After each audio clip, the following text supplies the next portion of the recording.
Welcome to Let Me Fix This. Enjoy the video. In this video, I will show you how to play original Super Mario Bros. On your Nintendo Switch.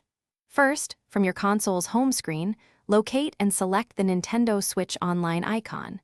This service is essential for accessing classic games. Next, open the Nintendo Entertainment System Nintendo Switch Online application. Make sure your membership is active.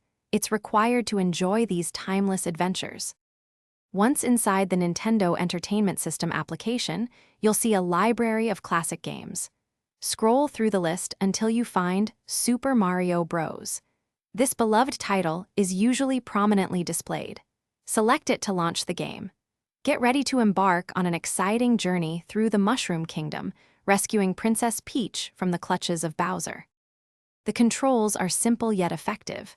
Use the left joystick or the D-pad to move Mario or Luigi left and right. Press the B button to make your character jump over obstacles and enemies.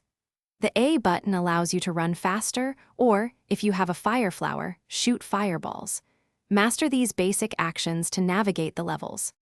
The Nintendo Switch Online version offers some fantastic modern conveniences. If you make a mistake, simply hold down the ZL and ZR buttons simultaneously to rewind your gameplay a few seconds. You can also create a suspend point at any time to save your progress, allowing you to pick up exactly where you left off. Enjoy two-player mode with a friend for even more fun. Thanks for watching. If you found this helpful, don't forget to like and subscribe.